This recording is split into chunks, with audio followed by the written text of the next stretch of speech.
soal pembelian pesawat bekas Emirates dari Qatar.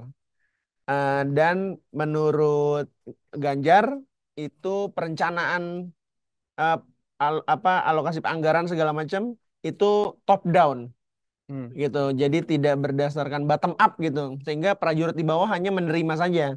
Dan itu dianggap sangat gegabah. Nah, apakah benar seperti itu, Mas Wafa? Monggo.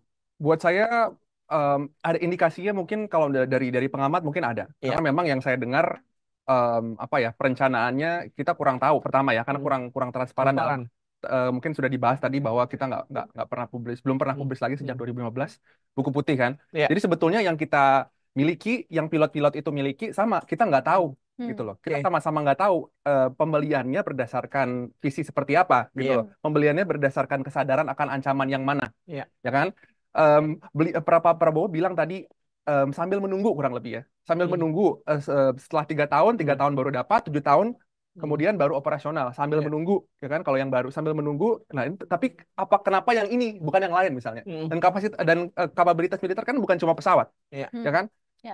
Seringkali pasti pasti debatnya misalnya ketimbang beli satu yang mahal, apakah mungkin daya tangkalnya bisa di cover dengan Hmm. banyak tapi lebih kecil, tapi Hmm. mungkin pesawat, mungkin Iya. benda-benda lain, mungkin entah kapasitas misil, mungkin Hmm. kapasitas yang lain. Nah, ini rasionalnya di mana? Nah, itu Hmm. yang nggak kelihatan dalam artian selama ini memang yang kita pertanyakan atau misalnya kita butuhkan dari Hmm. Kemenhan yaitu gimana nih bentuk-bentuknya lebih lebih kalau kalau bisa lebih banyak dibahas itu yang kita sama-sama kurang. Hmm. Mungkin kedepannya bisa ditingkatkan. Oke, jadi intinya soal transparansi perencanaan tadi ya. Betul. Ah, Jadi sama-sama bisa pelajarin. Oh bener juga gitu loh. oke, Kan karena kan susah nih kita tebak-tebakan nih pas bener. atau nggak pasnya dari mana gitu loh. Iya, jadi debat kusir Ah, ah, jatuhnya ya. ah.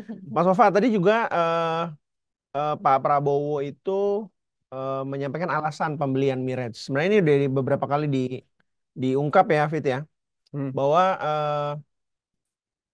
apa namanya umur pesawat tersebut masih muda dan memiliki usia bisa sampai 15 tahun gitu ya.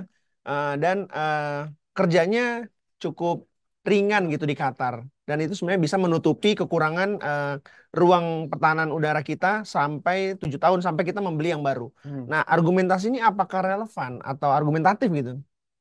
Ada sisi argumentatifnya karena semua teknologi yang baru yang paling mutakhir misalnya kalau misalnya hangat juga kan misal AUKUS kapal selam Oke. bertenaga nuklir Hmm. macam-macam lah di dunia ini yang baru dan mutakhir itu perlu waktu ketika diputuskan tahun ini operasional masih bertahun-tahun kemudian itu pun masih banyak prosesnya perlu ada exchange SDM dulu biar sama-sama tahu Hmm. cara operasi cara maintenance-nya Ya. perlu sama-sama visit apa kalau misalnya urusan kapal galangan kapalnya gitu loh pelabuhannya Hmm. harus tahu mekanisme-mekanisme kerjanya. Kemudian juga baru transfer teknologi itu masih belakangan, Ya. gitu kan? Setelah cara operasionalisasi mungkin ada yang datang, tapi mungkin yang datang bukan apa ya maintenance-nya relatif masih kerjanya di luar semua, gitu. Ya. Belum orang kita semua, belum Hmm. belum belum orang kita sendiri yang Yang maintenance mengerjakan, oke. atau bahkan yang assemble atau yang gimana itu Hmm. kan kalau misalnya memang transfer of technology yang dibutuhkan. Ya. Jadi memang waktu itu betul.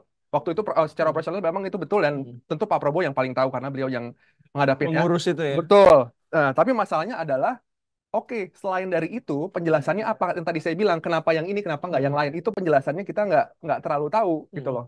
Itu yang menjadi permasalahan dari penjelasan tadi, ya kan? Oke. Gitu.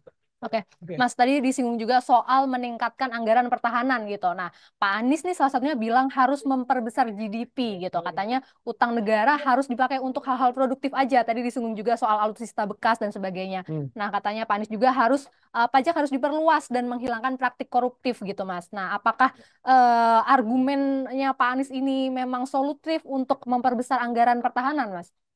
Memang solutif dan itu sebenarnya agak normatif memang, agak Hmm. normatif karena ya saya pasti kalau digilir ke yang lain dua lain pasti setuju. Hmm. Tapi pembedanya apa nih? Pembedanya dari Pak Anies itu yang tadi kita perlu tahu juga, Hmm. ya kan? Dan Pak Ganjar juga perlu tahu. Oke. Ketika misalnya dibilang proporsi hutang atau misalnya proporsi anggaran, ya kan? Hmm. Itu gimana cara meningkatkannya dengan meningkatkan PDB? Hmm. Ya memang itu pertanyaan ini apa namanya?